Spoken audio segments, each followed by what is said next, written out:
Hirap na magkakaroon. Hindi na rin kasi.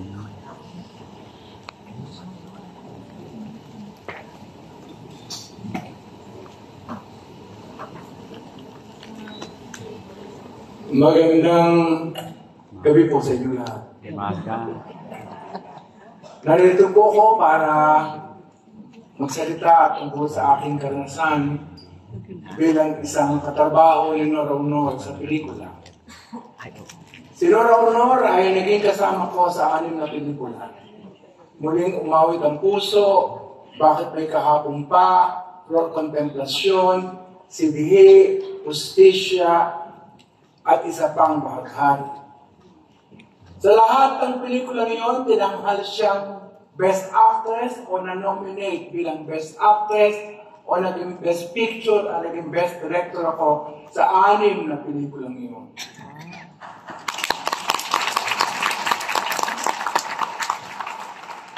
Pero hindi ko doon unang nakilala si Ate Guy. Unang nakilala ko si Ate Guy bilang aktor at bilang aktor din ako sa isang pelikula ni Mario O'Hara. 3 taong walang Diyos. Wala akong pangalan doon dahil bahagi lamang ako ng PETA Kalinangan Ansang. Ang instruction ng direktor, habulin si Guy dahil puputulan ng buhok. Ako ang head nung manghahabol kay Ate Guy. 3 o 4 kaming lalaking hahabol sa kanya. Nung sinabing action, tumakbo si Ate Guy, tumakbo din kami, hindi namin nahabol dahil napakabilis ng tumakbo. Sabi ng direktor, Kat! Diba lalong nangyari? Eh, napakabilis ng tumakbo, hindi namin nahabol. Pinakasok na nausap kami ni Ate Guy. Anong problema? Napakabilis mo nga tumakbo, Ate Guy. Hindi namin tumakbo. Napakabilis mo pala tumakbo. Sige, ulit. Take 2. Action! Tumakbo ulit si Ate Guy. Tumakbo din. Kami nakahabol na namin siya. Nasusunod, puputulan siya ng buhok. Nung puputulan siya ng buhok, umiikot ang camera, umiikot din kami sa kanya, may hawak kami gunting. Pagdating sa akin, close up, nakita ko ang mukha ni Ate Guy, natulala ako. Sabi ni Mario, Kat! Bakit hindi mo putulin mo ako? Eh, kasi nakatitig sa akin si Ate Guy. Talaga titig si Celia, puputulan mo. Namangha ako sa mata ni Ate Guy. Yung pwede na, pinutol ko na ang buhok niya. Pero nakakamangha ang ekspresyon Ate Guy habang pinuputulan namin siya ng buhok. Yun ang una kong experience sa kanya. Pagkatapos noon, may himala. Assistant director na ako noon, crowd director, casting director, at kung ano-ano pa sa pelikulang yun. Yun ang experience ko sa film production, kauna-unahan. Crowd director ako. Kumukuha ako ng mga matatanda. May isang instruction si Ishma. Kumuha ka ng mga matatanda, yung talagang mukhang matanda. Kumuha ka ng 20 matatanda. Diyos ko, punta ako sa barangay, kuha ako ng 20 matatanda. Nakitang-kita ang katandaan. Inihigera ko, eto na po ang 20. Ito si Ate Guy. Isa-isa inspection ni Direct Ishma. Naku, hindi maganda yan. Papalikin mo yan, hindi nakikita ang katandaan. Dapat nakikita ng katandaan sa mga mukha. Ha? Ibabalik ko lahat ito? Gusto sa mga barangay? Nilamitan sila na ako ni Ate Guy. Kaya mo, kakausapin ko isa-isa. Kaya usap niya habang papunta kami sa bus. Alam mo, binigyan siya ng pera yung mga matatanda. Dahil sa kanyang pag-attend. Si Ate Guy ang bigyan ng latong. O kung ako ulit ang matatanda, 2 puli, eh nahilera ko na naman ang matatanda, talagang pagka nakatatanda. Halos hindi na makalakad ang tandaan. So, may inspection ni Ate Guy. May inspection ni Ishma. Sabi ni Ishma, yan, very good. Dahil ko close upan ang mga mukha. Natuwa naman ako at nakapasan. Ang susunod, kumuha ka ng mga may sakit. Mga may sakit. Yung may sakit na nakikita. Kumuha ako. Mga may sakit. Anong sakit mo? meron pa akong trangkas. Ay, hindi ka pwede, hindi nakikita. Anong sakit mo? May cancer po ako. Ay, hindi pwede, hindi nakikita. May ulcer po. Ay, hindi, meron yung ako. Hindi. Tsaka yung nakikita ang sakit. Ano ba yun? Yung mga kitabi niya, ang mukha, yung mga lalaki, ang ilong, yun, balik na naman ako. Sabi ko, atigay, hindi naman nakapasama mo sa sakit. Halika sa samahan kita. Sinanamahan na naman ako para ihatid na naman at binigyan na naman ang konting gatong ang mga hindi nakapasama may sakit. Next na dumating, ang totoong may sakit. Mga naka-wheelchair niya, mga nakalagay na ng mukha, mga nakalagay ang ilong. Tuwan-tuwa naman si Ishma dahil yun ang kanyang gusto. Tuwan-tuwa din si Ate Guy dahil nakuha ang dapat kunin. Sabi ni Ishma, walo ang camera, ikaw ang crowd director. Sa bawat area na yan, may crowd director. Ang isang area na nando, nakasali Ate, kasi may crowd director din sa Ate Guy, siya ang nag-volunteer. Yung area na dadating ang mga bus, dadating ang mga jeep, dadating ang mga kalabaw, dadating ang mga transportation. Doon in charge si Ate Guy. Hindi na siya pwede kasi aarte na siya. Sabi, Ate Guy, paano yan? Huwag ka na ako libangan. Mahala bahala dyan. May senyas ako na hindi nila alam. Sabi, Ishma, ready? Ready na tayo, ha? Yun ang una namin rehearsal. Biglang umulan ng malakas. Pagkalakas-lakas na ulan, paano may sunstorm? Takap tayo, sabi ni Ishma. Naku, sabi ni Ishma, kapayong lumapit sa akin, it's your problem now. Joke. Take those people home. Saan ko sasakay? Makakasang hindi ko sa mga yan. Diyos ko, makakapo. Katayin dito ng mga yan. It's a thunderstorm. Ay, umuwi na si Berna. Tinulungan ako ni Ate Guy. Pinausap yung bus. 3-4 na bus. Sinakay-sakay. Ayaw kasi sakay ng bus kasi hindi naman yung kontrata nila. Ang kontrata, yung mga eskwela na doon, isinakay rin. Si Ate Guy rin ang pumausap, kasama ako. Tinulungan niya ako na isama, iligtas ang mga ordinaryong tao sa napakalakas ng ulan.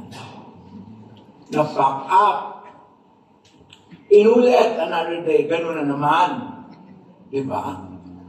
Papatayin si Ate Guy. Babarilin. Si Ate Guy.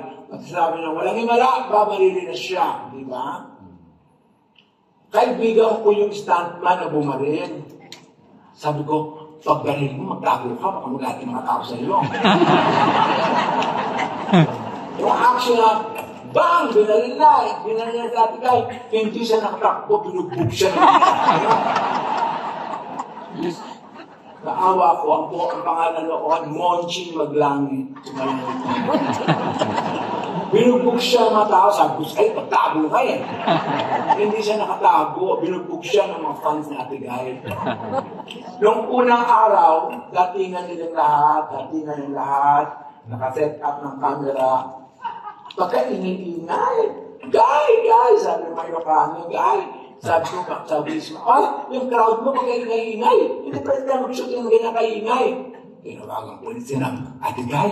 Ang ingay-ingay, pumunta siya sa microphone, si Ate Guy. Simple lang ginawa niya. Sabi niya lang, shhh! Tumahimik ka 3,000 tao. Ganong kalakas ang influensya ng isang.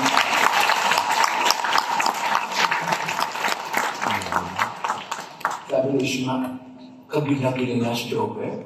Siya lang napapatahimik. Kaya nung nagsasalita siya, nakita niya tahimik ang mga tao. Ganong kalakas ang influensya ni Ate Guy sa isang ordinaryong tao. Doon ko din nakilala kung gano'ng kadakilang actress si Ate Guy. Ulitin ko ito, nasabi ko na ito. May isang eksena, sabi, Joel, yung crowd mo, arrange mo na. Isang mahabang bibing ng 5 kabaong. So, lahat ng tao nasa kabaong, naandun na, umiiyak na sila. Guy, pagdating dito, gumuhit, pagdating dito, iiyak ka, tutulo ang luha sa kalawang mata mo. Sus ko, paano yun? Hindi pwede take 2, kasi gabi na. Ready? Yung mga tao ko, ready kayo, iyak-iyak na kayo. Sabi ko sa mga tao, iyakan na sila. Iyak-iyak na. Lumalakad na ang crane, pagbaba na ang crane. Pagbaba ng crane doon sa buhit nandun sa Ate Guy, pagdating doon, lumuha siya sa kaliwa nga. Doon ako naging Noranyan. Napakahusay. Napakahusay. Marami pa kaming pinagsamahan. Nakita ko kung gaano kamahal ang isang ordinaryong tao. Nakita ko kung paano niya inaatake ang isang karakter. Kung paano siya nagpe-prepare. Tinanong ko, Tigay, paano ba natin ka nagpe-prepare? Isinasa loob ko, inalalagay ko sa damdamin ko, yung lahat ng ginagawa ko, yung pakikipag-ugnayan ko, isinasa puso ko.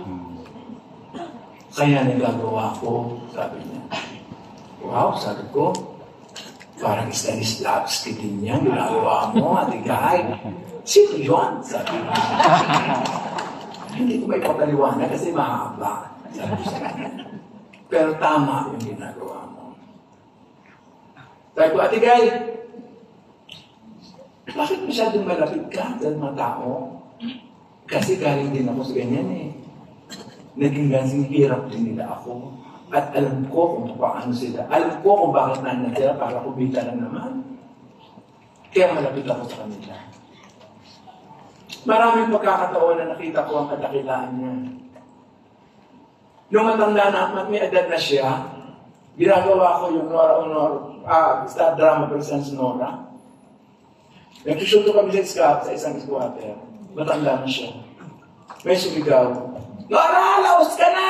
Sabi, Diyos ko, nagulat ako. Nagalit yung kasama ni Ate Guy. Pinigil Ate Guy, huwag akong bahala. Pumunta siya doon sa squatter area. Tinanong niya kung sino nagsalita. Isang lalaking medyo lasing nagsalita. Kaya yan, bakit ginawa yun, sabi ni Nora? Kasi gusto ko ka makita, kasi gusto ko ka makausap, hindi kita makamayan. Gusto ko kang kamayan, kaya ako tumiyaw. Tapos umiyak at niyakap siya. Yun lang pala ang gusto. At natuloy ang aming daydream dahil doon. Maraming pagkakataon ko. Ulitin ko sa sidhi, nakakita siya na isang mamang masyadong malungkot na isalalim ng mangga. Nilapitan niya, direct si Papay, sabi niya. Sino si Papay na Sailor Man? Hindi, tatay ko, Papay ang tawag namin sa mga tatay. Lumapit siya. Sabi niya sa matanda, Tay, bakit ka malungkot? Sabi ng matanda, kasi namatay ang kalabaw ko, wala na akong kalabaw, wala na akong gagamitin pang rasaka. Tumahimik sandali sa Ate Guy. Tumingin sa akin. Sabi niya, magkano po ba ang isang kalabaw? Sabi ng matanda, 15,000 po. 15,000 po, sabi. Tinawag niya isang assistant na kumuha ng 15,000. Binigay doon sa matanda. Ayan na po, bumili na po kayo ng kalabaw. Umiyak yung matanda, lumuha, nagpasalamat, kinuha ang kamay niya at inaligyan ang kamay niya, umalis na. Marami siyang ginagawang kabutihan na hindi nalalaman ng maraming tao. Pero si Guy ay tao. Meron din siyang mga pagkukulang. Meron din siyang kahinaan. Diyos ko, ang dami namin pag-aaway na nangyari. Una, Diyos ko, tatawag pag-usap kami, bukas may shooting, ha, alas 6 ang show, ang call, pwede kang dumating na alas 7. Sasabihin niya, opo, direct. Pagdating sa set, Diyos ko, alas 12 na wala pa siya. Kakausapin ko, bakit kayo Ate Guy, late ka? Kasi marami akong problema, hindi pwede gano'n, nakintay maraming tao. Isang best din. Bakit may kahapon pa? Shooting, usap. Ate Guy, bukas sa big scene, rally ang scene. Dapat na andun ka maaga, darating ako talaga. Dumating kami lahat, nakaabang na kami. Alas 9 na hindi pa dumadating, tinawagan ko, Hoy, Ate Guy, ito lang ka pa, Diyos ko, mag-umpisa na, hindi kami mag-umpisa. Hindi ako makalakad. Hindi totoo yan, Diyos ko, 1.5 million itong cost ng ito ay dadagdag sa kayo, ikaw magbabayad pag hindi ka dumating. In 30 minutes, ando na siya. meron din mga kahinaan si Ate Guy. Siya ay isang taong may damdamin. Mahal natin si Ate Guy. Sa isang eksena na ako artista at siya ang artista din, ako yung pare, nagkukumpisa sa akin at umiiyak na hindi niya masabi ang kasalanan niya. Sabi ko, Ate Guy, paano yan? Ano na kami? Action! Sabi ng director. Nakaganyan tenga ko doon sa wala naman siyang sinasabi kasi kapipis siya.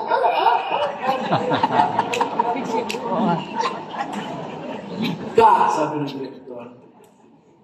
Very good. Bakit very good? Wala naman akong narinig. Kasi hindi niya sumasabi ang kanyang kasalanan. Napakahusay niya, Ate Guy. At tumutulong siya sa isang pagkakataon, tinanong ko siya, Ate Guy, ako nakaka-take five na tayo. Pwede mo kausapin mo yung co-actor mo, turuan mo, hindi pwede direct. Iba ang karanasan niya sa karanasan ko. Iba ang pagtingin niya sa problema niya. Ang kailangan lang natin gawin, ilinaw sa kanya ang sitwasyon para magawa niya ng tama ang hinihingi mo.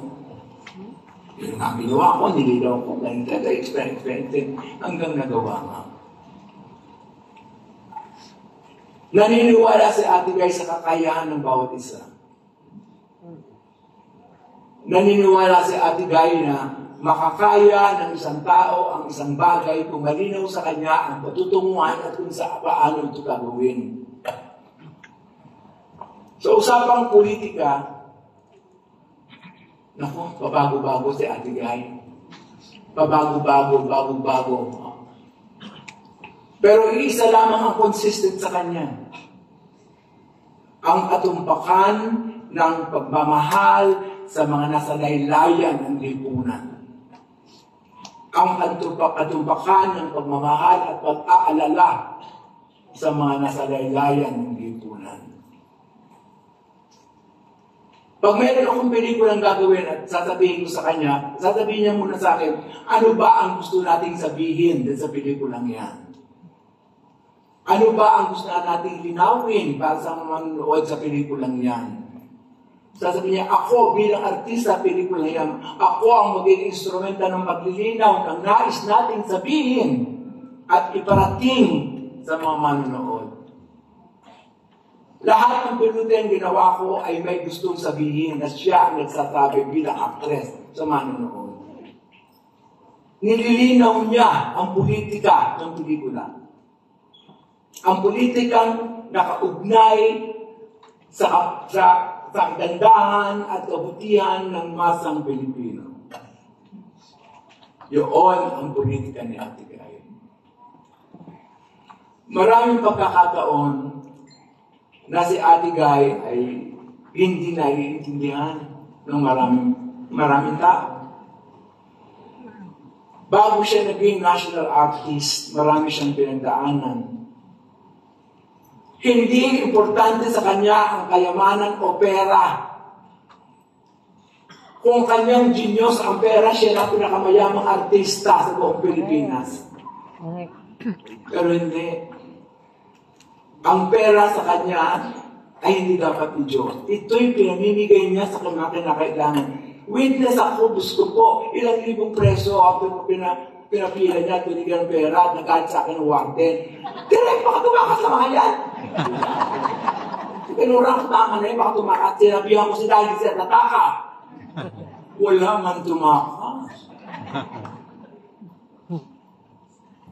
Ganon ka-importante ang tao sa kanya.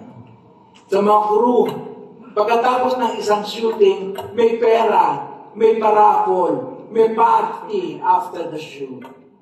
Si Ate Guy ang nag-organize noon. May parapol. At ang mga premyo, magaganda. Washing machine, dryer, pera, marami. TV. At may pasimple ako ito. Sa'yo. Sa'yo. Huwag mong sabihin sa iba. O ito. Ganyan. Pabigay-bigay pa ng gano'n. Naging best actress siya. Kauna-una ang artistang Pilipino na naging best actress sa isang A-list festival. sa Cairo. Sabi niya sa akin, dali ka sumama ka. Ay, merong shooting, hindi ako makakapunta. Sayang naman, hindi mo makikita ang terno ko. Sabi niya. Yung nakalabas sa TV, sa news, nakita ko, maganda naman ang terno niya. Dumating siya dito. Sabi ko, sayang, hindi nabigay sa akin ng trophy. Hindi, ibibigay ko sa iyo yung merong malaking ganon, binigay sa akin ng best picture ang Flor Montepassion. Nagustuhan siya ng mga tao. Ganon din sa Malaysia. Nanalo siyang best actress sa Malaysia. Marami pa siyang mga award, pero hindi ito naging dahilan upang malayo siya sa ordinaryong tao, upang malayo siya sa mga kasamahan niya sa trabaho. Hindi ito naging hadlang, hindi tumaas ang kanyang ere. Siya pa rin sinoro-honor na nasa lupa. Siya pa rin sinoro-honor na hinahaan ng lahat ng tao. Sabi nga niya, sa Himala, bilang Elsa, nung kausap niya yung documentalist na sa Spunky Manikan, magiging kalansay na tayong lahat. Pero ang sining na ating ginawa ay mabubuhay ng matagal sa habang panahon. Yun si Ate Guy.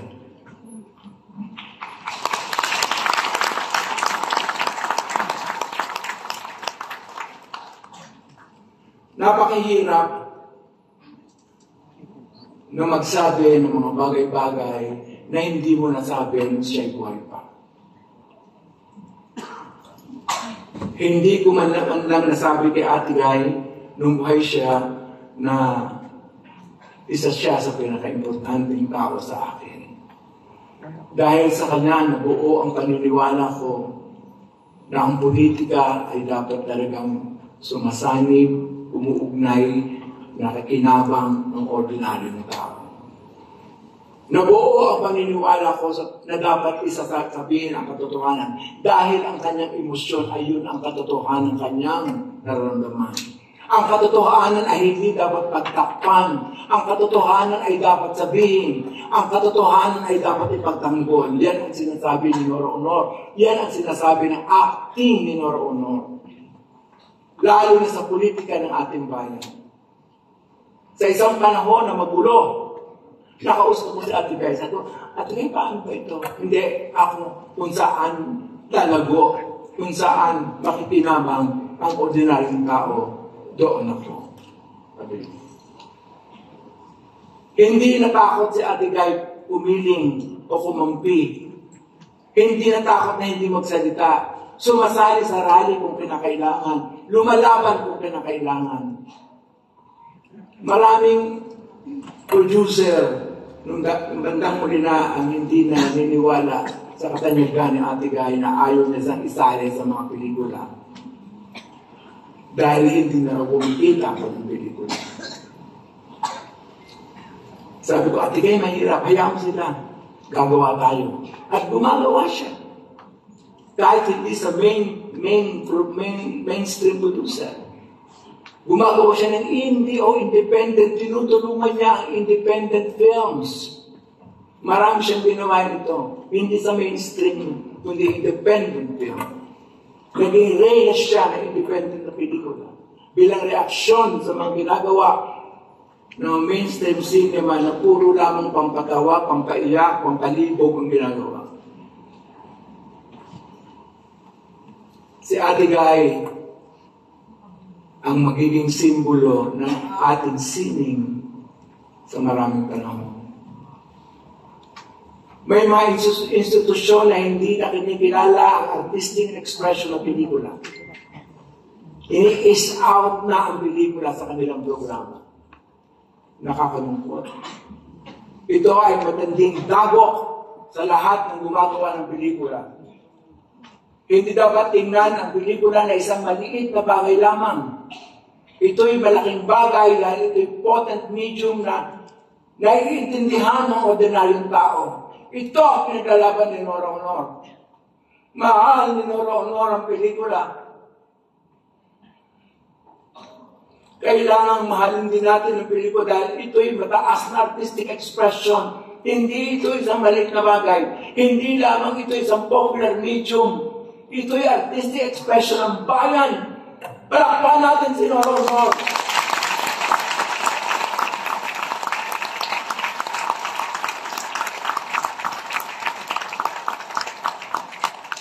Nora, maraming salamat. Pagbukas mo ng aming pananaw tungkol sa simpleng sining ng pelikula. Maraming salamat. Maraming salamat.